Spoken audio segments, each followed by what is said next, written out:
Hello, hello, and welcome to another episode of Reality Rights. I am author Ellie Alexander, and I'm here with the tech guy. Hello, hello. Today, what are we talking about today? Today we are talking about murder methods. Oh, methods of murder. Great. This one will get us banned for sure. Right. We'll be on some list after this. But so before we get put on some list and get our episode taken down, be sure to click the button and follow us so you don't miss an episode. Like us, give us a good review. And like say how great the murder ideas were. It'd be really helpful. But no, we really want to hear from you. So drop comments in and be sure to follow us. Yeah. That's awesome.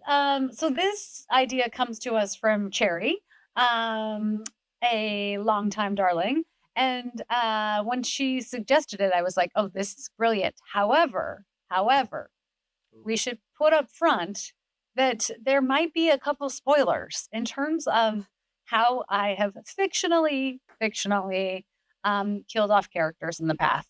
And before we discuss any of those, we'll make sure to be like, hey, warning, this is it. But enter at your own risk. So spoiler alert. Spoiler alert. Yeah. Okay. Not yet, but there will be eventually when we get to a couple books.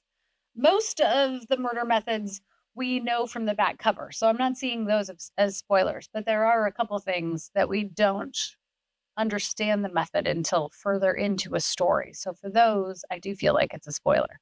Okay. I'm just trying to think of a sound that we could play for people, like an alarm. Yeah. That's nice. Actually, that sounds like the emergency broadcast signal. I don't think that's a good one. That might give people the wrong idea altogether. Yeah. Somebody's listening. We'll just go verbally. We'll just go with verbally. Yeah. Yeah. Because that's the other thing. I don't want to make it a siren. That'd be bad. Yeah. Yeah. Oh, you got what about iced coffee? Dun, dun, dun. I'm drinking my iced coffee. Mm-hmm. Nice. Yeah, I got mine too. Soy milk. No, what are you drinking? I'm drinking my chagachino. Your chagachino. This is your my mushroom coffee. Mushroom coffee. Woo. It's got all the vitamins, minerals, everything a growing boy needs. And perhaps could mask the flavor of a poison, is all I'm saying. That's why I made my coffee and didn't let you make it. Right. Yeah. So poisoning coffee, is that number one? Is that number one murder method on the list? Okay, well, since I write cozy mysteries, I think we should start the episode by talking about the fact that, I believe that we've discussed this before, but as a general rule, the murder is not center stage, so to speak. So yes, action takes place off the page. Exactly. Yes, there's going to be a body. Yes, somebody's going to die. But we're not going to spend hours and hours and hours peeling all the details away at a crime scene like you would in a CSI or a thriller or true crime. Well, I was just going to say, there's probably not going to be that level of forensic detail, right? Yeah. Definitely not. No. Right. No, because again, a pastry chef or a brewer or a bookseller is going to be invited onto the crime scene. So there's that. Happens all the time. I want to go back to the OG, the very first series that I wrote, which takes place in Portland, Oregon. We were living in Portland at the time. I knew that I wanted to write a mystery, but I didn't know what it was yet. I had no vision for what it was going to be. And we were fortuitously on a hiking trip one weekend, and I spotted this young woman. I've told this story a zillion times, so apologies, darlings, if you've heard it before. But she was dressed in hot pink, and she was with these like burly, big mountain guys, these Oregon mountaineers, and they're like black, and they're Columbia sportswear and everything. And I could not get her out of my head. But we happened to be hiking Angel's Rest that weekend, which is beautiful. It's like you hike up 2,000 feet. It's good elevation, and then you get your heart rate pumping. It's switchbacks too, so you get a few little rests, but it's a climb. And when you get up to the top, there's sort of this like flat, rocky outcropping with these big boulders and everything. And then you have sweeping views of the Columbia River. It's on the Oregon side, 2,000 feet below. 2,000 feet below. Yeah, it's on the Oregon side of the Columbia River. So you're looking out to the entire Washington side, and then the whole gorge is there. It's amazing. Well, I thought, you know, especially venturing in to my first attempt at writing a mystery, pushing somebody off the edge of said cliff would be sort of a good gateway drug into writing a mystery, because there's not a lot of other things involved. It's just somebody's getting shoved and end of story, right? Right. So, Right. yeah, so you called, was it the Hood County? What's the county out there? Hood River, yeah. Hood River County Sheriff's Office, and you just asked them, what happens when you push somebody off a cliff? I did indeed, because I was none the wiser at the time. I had to start looking at our bank accounts at that point to be like, I wonder how much bail is for. Right. So Exactly. clearly, this woman is planning to kill someone. So It feels like the quintessential cozy way to murder somebody, though, right? Because, you don't have to do a lot of focus on the crime scene. The body goes off the edge, so we don't really have to see it. There's no blood or guts. I mean, unfortunately, like the crew that has to go retrieve the body and bring it back up would. Right. But as far as easy crime scenes go, that was my entry in. Just a nice shove off that cliff. No one's the wiser, except for the Hood River County Sheriff, who I did call. Like, I think that was 2 or 3 weeks later, because we went home from that hike. We got home from that hike, and I started writing the book. And I got to the point in that book where the murder happens, and then I had no idea, like, well, who would come? Because you're out in the middle of nowhere. You're on a hiking trail. Like, who shows up? And I can't believe this in hindsight, because I didn't have an agent. I didn't have a book deal. I hadn't even written the book yet. I just called up and said, "Hey, I'm writing this mystery and I'm curious." And they were so helpful. Yeah, They were so helpful. oldest cover in the book. So for all you aspiring murderers out there, just tell them you're a writer and Yeah. you're just researching a plot. It's research. It's all in the name of research. They were great. What is your exact response time at this location? Yeah, If something- exactly. yeah. How much time do I have to run back down the trail Right. so nobody will see me? Yeah, exactly. I feel like that method of murder, and maybe this is unique to me, because a lot of my writing does incorporate the outdoors, because so much of it is set in the Pacific Northwest and now California, and we spend so much time outside and hiking, and I think that's just sort of a secondary part of the culture here on the West Coast.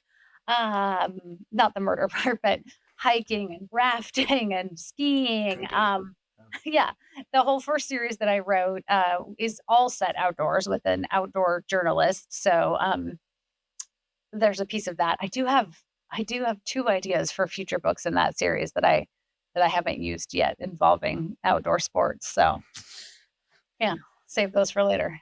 Yeah, the cliffs. Since we've moved to California, the cliffs are not the thing that has worried me as much as it is the number of rattlesnake warning Yeah. signs that we walk Mhm. by every time we go on a hike. Yeah. Ugh. I'd a lot almost of rather be pushed off. I don't know. Maybe not. I don't know. We'll see.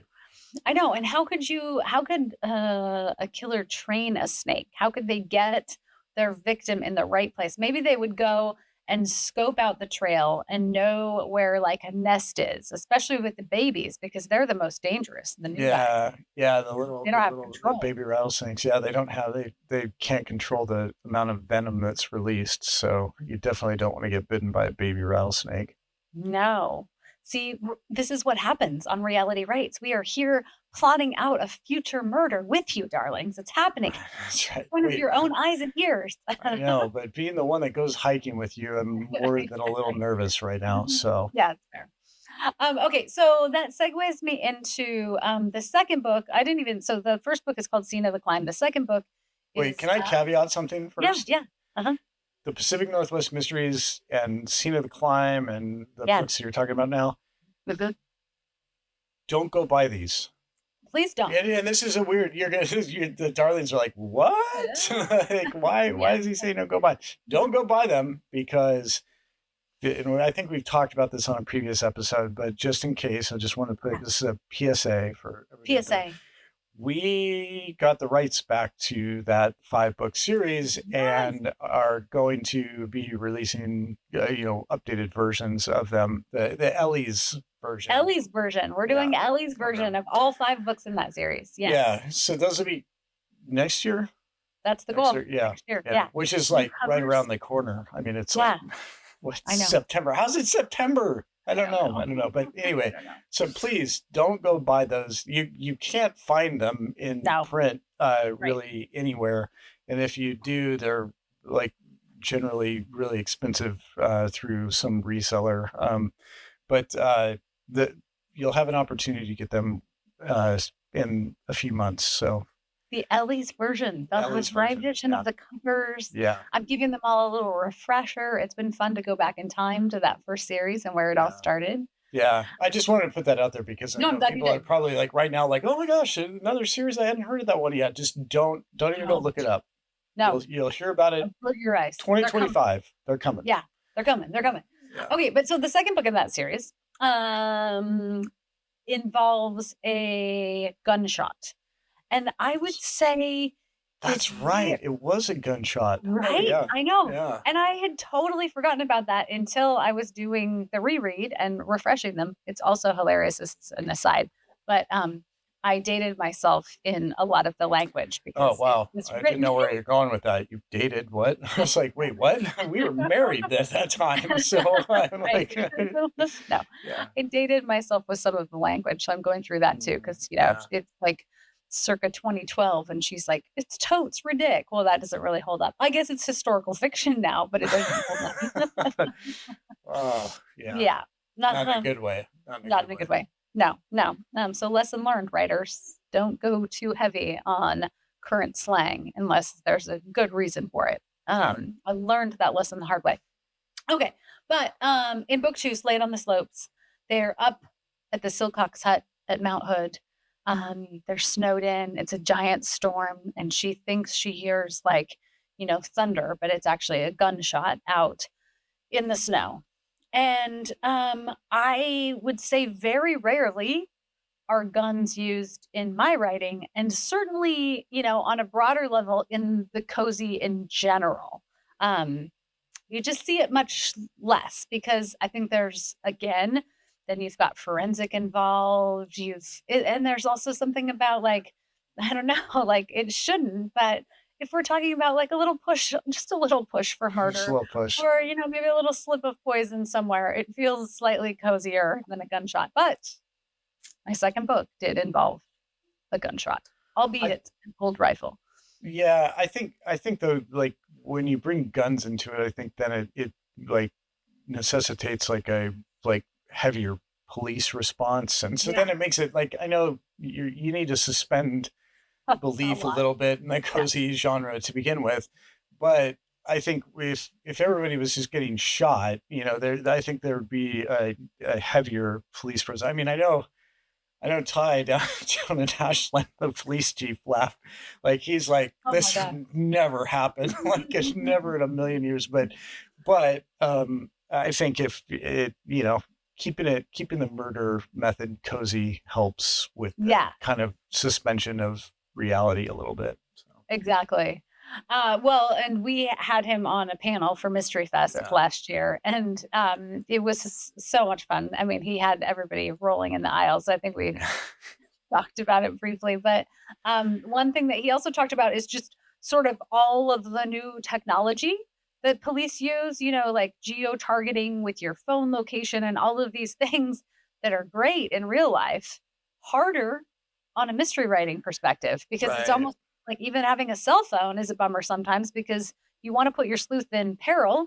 You also, for me, I don't want to write, I want to write strong female characters. So I don't want her to seem like, oh, I left my phone at home again or whatever. Yeah. The good thing about Ashland and then also setting a series out in the wilderness is that you still don't have reception out there. So that's helpful. But some of the techniques that the police currently use would solve the case really fast. So you wouldn't have much of a book. But pastry chefs don't have access to that technology. True. Right. Good point. Yeah, absolutely. Touche. I would say that real life inspires me probably more than anything when it comes to murder methods. So I'm thinking about Live and Let Pie. In this book, Jules is out at Immigrant Lake, which is a real place in Ashland, Also has and rattlesnakes. also has rattlesnakes Here. that we didn't learn until after, like, we would have Dot off the leash and running wild. Yeah, we were lucky. Yeah, exactly. And the lake is prone to drought, and when drought happens, we talked about this, I think, on another episode in terms of things that inspire me in terms of real life. But when the lake levels are low, you can see remnants of the old town that exists under the lake bed, Klamath Junction. And so there was a newspaper article about these two young girls who were swimming in the lake, and came up with bubble gum from an old bubble gum machine. And I thought, well, instead, they'll come up with a skull because, that's what you would do. And drowning seems like another pretty easy murder method. And this was an old murder too. And so there's no spoiler there. We know this in the back of the book. But getting to use actual events or places, locations that make sense then for murder, I think, is another tool that a cozy mystery writer can use. Yeah, like inspired by real life events. There's actually there have been, despite your series, the Bake Shop Mystery series, there have been relatively few murders in the city of Ashland, at least over the years. It's a town of about 20,000 people, so like per capita, definitely not the murder capital of the world, No. outside the pages of your mystery series. Yeah, so it's like real life events, even like Mount Ashland was the Yes. inspiration for a recent book, right? Yes. And this always happens, and you can attest to this. We'll be out enjoying an experience, and I'll be like, hey, this would be great for murder. Yeah, it wasn't so bad in Ashland because as a small enough town, we knew a lot of people, Right. and people knew, like, you were generally known in terms of what you did and everything. But like down here in California, we're walking down the street and you start talking about murder, and it's Yeah. like, God, what are you doing? Like, Yeah. we're totally gonna get arrested. Like, definitely questioned. I mean, it's like, yeah. Totally. Yeah. Oh, yeah, Yeah. because we'll just be walking down the street. We've got our coffees, bright sunny day, and all of a sudden she'll turn to me and say, "I just thought of the perfect way to kill someone." Just that's not what you want to hear when you're walking by a couple on the street. Like, I don't yeah, know. It's pretty great. yeah, So we were at the Downhill Dummy Competition, which is a real competition that takes place in the winter in Ashland. Local groups, community groups, Boy Scouts, you name it, put together these dummies, and then they send them down the ski slope. They launch them down the ski jump, and the goal is to like catch big air and have them have a massive crash. And spectators like us line the slope and watch it happen. yeah, Um, and of course, I was like, well, this is a brilliant way to kill someone. yeah. Yeah, because the dummies themselves just go flying. It's downhill. They put up safety fencing, and all the spectators stand on the other side of the fence. And then the goal is to get the most air off the jump at the end of the ramp, and then also to have the most spectacular crash. And so a lot of these downhill dummies have life-size dummies, and when they go off the jump, the thing just explodes, and it'll look like a body is flying through the air, and those are the ones that just get people are yeah, just like they're just like the best ones. I think we have some videos of it on YouTube. Yeah, if we people do, wanna for check it sure. out. Yeah. It's a blast. Like, if you're ever in the Ashland area in the winter and you have a chance to see it, highly recommend it. highly recommend it. Actually, we'll get back to murder methods in 1 second, but I do have to share for any of the darlings who are coming to the Ashland Mystery Oh Fest this yeah, year. that's right. Yeah, yeah. Mount Ashland is getting involved, so they're going to do a haunted chairlift. So you'll Yes. go up and you'll ride the chairlift at night, and there are going to be all kinds of like spooky sounds and lights and things in the forest. So, if you have a chance, be sure to get tickets for that. Yeah. So fun. Oh, that sounds awesome.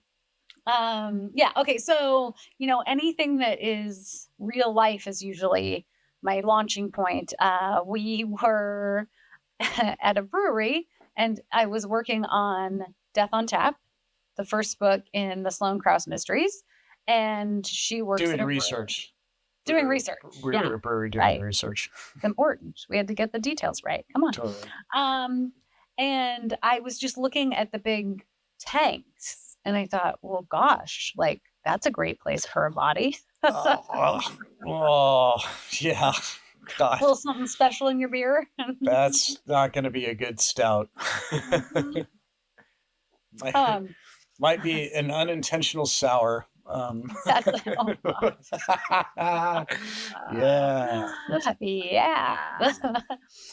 But you helped with that one because I was like, okay, well, what could that be like? Because I wanted the body in the tank, and there's so much cleaning that happens in a brewery. But somebody had to be like up at the top, and then there's like a hatch, and so Yeah. the killer would have had to like go up the ladder and push them in. Again, this one's not a spoiler because this happens right away off the page, but Yeah, no, but that's the beauty of the research that you've always been so passionate about doing, and I was glad that you were passionate about doing research for the beer series. But we just went and talked to brewers Yeah. at different breweries, and they were happy to show us everything. And my experience with homebrewing obviously is on a much smaller scale, but I still knew about the machines that they have at the larger craft and size brewery. But it was great, especially like Blewett, the Yeah. guys out at Blewett Brewing at Leavenworth, where the series is set. They were so helpful, and same for Icicle Brewing Yeah. in showing us all that machinery. And you can see like Icicle's bigger than Blewett, so Icicle has these monstrous tanks in there, and Blewett their tanks are plenty big enough to fit a body. And so it was that was kind of like, it was great because I could just see the light bulb go off in your eyes when he opened the hatch, and he's like, look in there, and you leaned over and I just kind of put my hand on your back and you're like, whoa. Like, yeah. Here we go. It's like, yeah, that's how I would do it. Yep. Just like, yeah, you just push them in and then quickly close the hatch, walk back down the ladder. Yep. Done until somebody goes to pour a tasting beer and they're like, this is weird. Right. Yeah. Yum. I feel like the cozy, really, because of Agatha, probably more than anyone else, it demands a good poison every now and then. Yeah. And poison is something that has shown up historically in many of my books. In the book that comes out this month, the third book in the secret bookcase, Death at the Dinner Party. Oh, that's right. It's already September 20th. Yeah. Yes. September 20th. 30th. 30th? 30th. Yeah. I'm going to look it up real quick. Okay. I'm right. Okay. Look it up. You keep talking about poison. Okay. Prove me right. So in this book, Annie and Pri, her best friend, are hosting an immersive murder mystery dinner party at Penny, who is Pri's girlfriend, at her estate. And they have actors, and somebody's supposed to drop dead in terms of one of the actors, but then one of the guests actually drops dead. And you guessed it, they have been slipped poison in their wine, which is, I mean, I don't think you can get more cozy than that. It's a touch of Clue. It always feels just kind of like a winner. Of course, then you have to figure out like, how did the killer procure the poison? And then all of like the details of how do you like have sleight of hand to slip it in a drink when you're at a dinner party with 40 people watching. So that's always the fun challenge part of writing. But poison feels like. If you're writing a cozy at some point in time, you got to slip a little poison in. Totally. And it is September 30th. You were right. Huh. Yeah. Did the last Bake Shop come out on the 20th last month? Okay. Yeah. Yeah. You have too many books. I know. Sorry. Yeah. We haven't given any spoiler alert warnings. The next one. No, Okay, I know. okay. The next one is the spoiler. Yeah. Okay, Yeah. the next one is a spoiler. All the others that we talked about, you would have read on the back cover of the book, right? Exactly. Or- Yeah. Okay. Okay. Totally. All right. Okay, this one is a spoiler. Okay. Spoiler alert. Spoiler alert! Spoiler alert. This is from Fudge and Jury. Okay. So we're going all the way back to book 5 of the Bake Shop Mystery Series on this one. 5 of the Bake Shop Mysteries. I'm working on like an idea for this book. I know that it's going to be set at the annual chocolate festival in Ashland, which is again a real thing.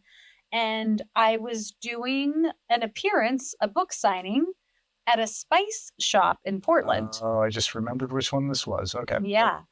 I was doing a signing and I was chatting with the owner and it was great because they had all these delicious like snacks and tastings for the spices. And then we were just talking about spice in general.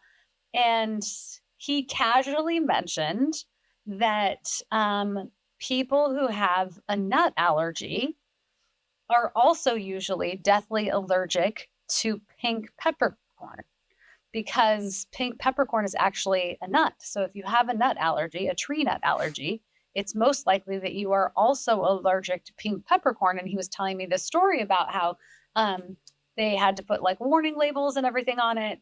And of course, I'm frantically taking notes in my mind because I'm like, what? This is brilliant. Like, I have to kill somebody this way. So somebody in that book ingests pink peppercorn and they have a nut allergy and they don't know it. But then after the fact, I felt kind of guilty because I'm like, I feel like this should be a public service announcement. I should be telling people about this, right? That's what I mean, I was just saying, like, thank you, English language. Like, I mean, it shouldn't be peppercorn nut. Like, I kind of feel like it should include that word because people are nuts are like no joke. Like, right. that is a good way to murder someone if they have a nut allergy. Absolutely. Unfortunately. It's severely allergic reactions. Very clever and cunning from a writing perspective, but also terrifying. I think that, if you have a severe nut allergy, that's in the ethos out there, but totally. Definitely. Yeah. Well, it's one of those things, right? You're not allergic to nuts. I'm not allergic to nuts. Our son's not allergic to nuts. So it's one of those things you probably don't know. But yeah, you're probably right. If somebody if any of the darlings out there are deathly allergic to nuts or have family members who are, they probably know this. But I would say that one's probably not widely known. No, I don't think it was widely known at all. I remember the comments that came after that book came out. People were like, "What? I had no idea." Yeah. So exactly, yeah. Or you just think like, and pink peppercorn was kind of having a moment at that point. I felt like it was like everywhere on pastas that we went. So, yeah. But of course, this poor spice shop owner is like, being lovely and giving me all this information. And I then am just in my head the whole time, like, oh my gosh, okay, how do I like get out of here and start writing this right now? Yeah. I'm going to use that to kill somebody. And they're like, what? You're like, oh, in my book. My book. And then the other thing that I would say before we wrap up our murder methods episode is that once I started writing mysteries and cozies in particular, our friends and family, without fail, suggest murder methods all of the time. It is funny. It's so funny. And a little scary, honestly. Like the number of people we know who just because I kind of wonder, like, have you always been thinking about ways to kill people, or did you just start after Ellie started writing books? Right? I just like it's a little. Sometimes it's a little concerning, actually. Some of the ideas that people have come up with, where I'm like, you've put some thought. Are you going to? You got to tell the one about your dad. Yeah, you tell it.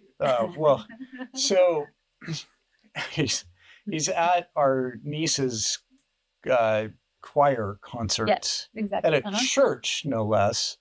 Um, and he's sitting there watching his granddaughter sing up on stage and just looks up at, the really vaulted ceiling. And there's just this massive chandelier there, this giant ornate chandelier.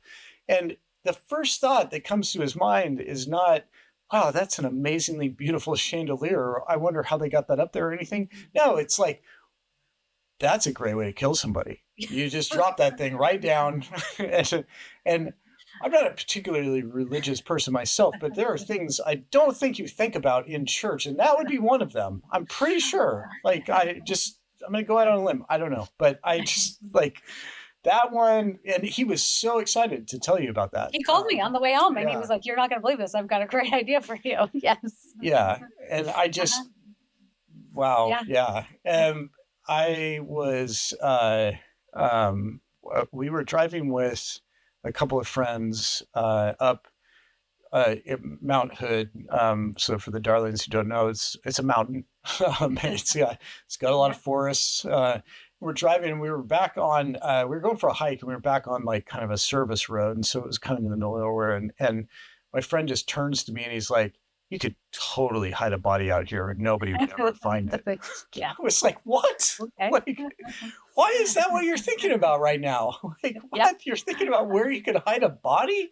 Whose body and why? Like, I have so many questions. Like, I just don't understand. I think it's great. I hear from the darlings all the time too. It's not just friends and family. I know. get lots of email suggestions about ways to murder people. And I do think there's something about like, you kind of get to explore your shadow side. You get to look into this piece of you that you probably, don't spend a lot of time thinking about, and do that on like a fictional level is probably healthy, I think. Yeah. As long as you're, fictional is the way to fictional. Yeah. No, totally. I get it. I mean, everybody's being creative. I do appreciate it when people share ideas with you. I do get a little nervous when you like want to test things out, kind of like, "Hey, what do you think? Do you think like if, here, taste this." I'm like, "Wait, why? Like, what is this? Oh, I'm thinking about a way that I can kill somebody. Can you taste the whatever in this?" I'm like, "Oh, what?" Yeah, no, that's,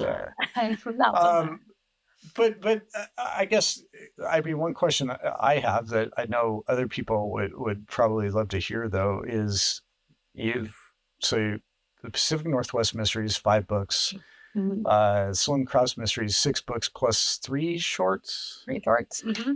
The Bake Shop Mysteries book 21 is coming out February, right?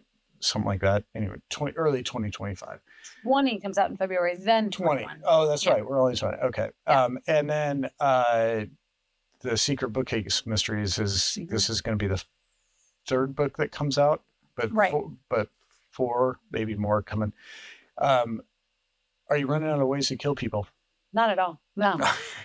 No. Okay, that was a little too fast. Like you were just instantly like, bam. Nope. No problem. No problem. Okay. I'm the most excited about a current idea that I have that I can't share yet because it would be a big spoiler. But that is just completely terrifying. I know. I'm so excited about how I off this person. Yeah. Exactly. Yeah. Oh. Yeah. Interesting. Okay, so all those books, and you've got like, do you keep these all in a notebook? I've never asked because I kind of want to find it. So I know what to look for. I should have when I started, but I haven't. In fact, I've thought before, like, oh, did I just use that to like a few books ago? I sometimes have to go back and think. But I think after you've written a lot, and this has happened with like some of our favorite shows, like Midsummer Murders, that's long running. You kind of get to be 800 episodes. Yeah. Yeah. You get to be a little bit more outlandish as you go too, because it's sort of like, it's a little tongue in cheek, I would say. Which is fun. Yeah. Well, and if people have already suspended belief enough to think that like in a town of 20,000 people, like 30 murders have taken place in, the span of 10 years, then it's probably it's probably okay to be a little outlandish. Yeah, exactly. Yeah. Well, on that note, darlings, until next time, and send me your murder methods. Whoa. Yeah. I don't Yeah. know. Yeah, and again, please, if you get enjoyment out of this podcast or learn anything new, like how to kill somebody, please follow us, like the podcast, and if you wouldn't mind dropping a review, that'd be great. Especially before we get pulled off the air after all this talk about killing people. That's right. Fictionally speaking, of course. Yes. Of course, the required caveat every time. Yeah. That's right. I mean, the saying is "kill your darlings." So Kill your darlings. There you go. Yeah, it's right there. It's right there, in the writing lingo. Yeah. All right. Until next time. Till next time.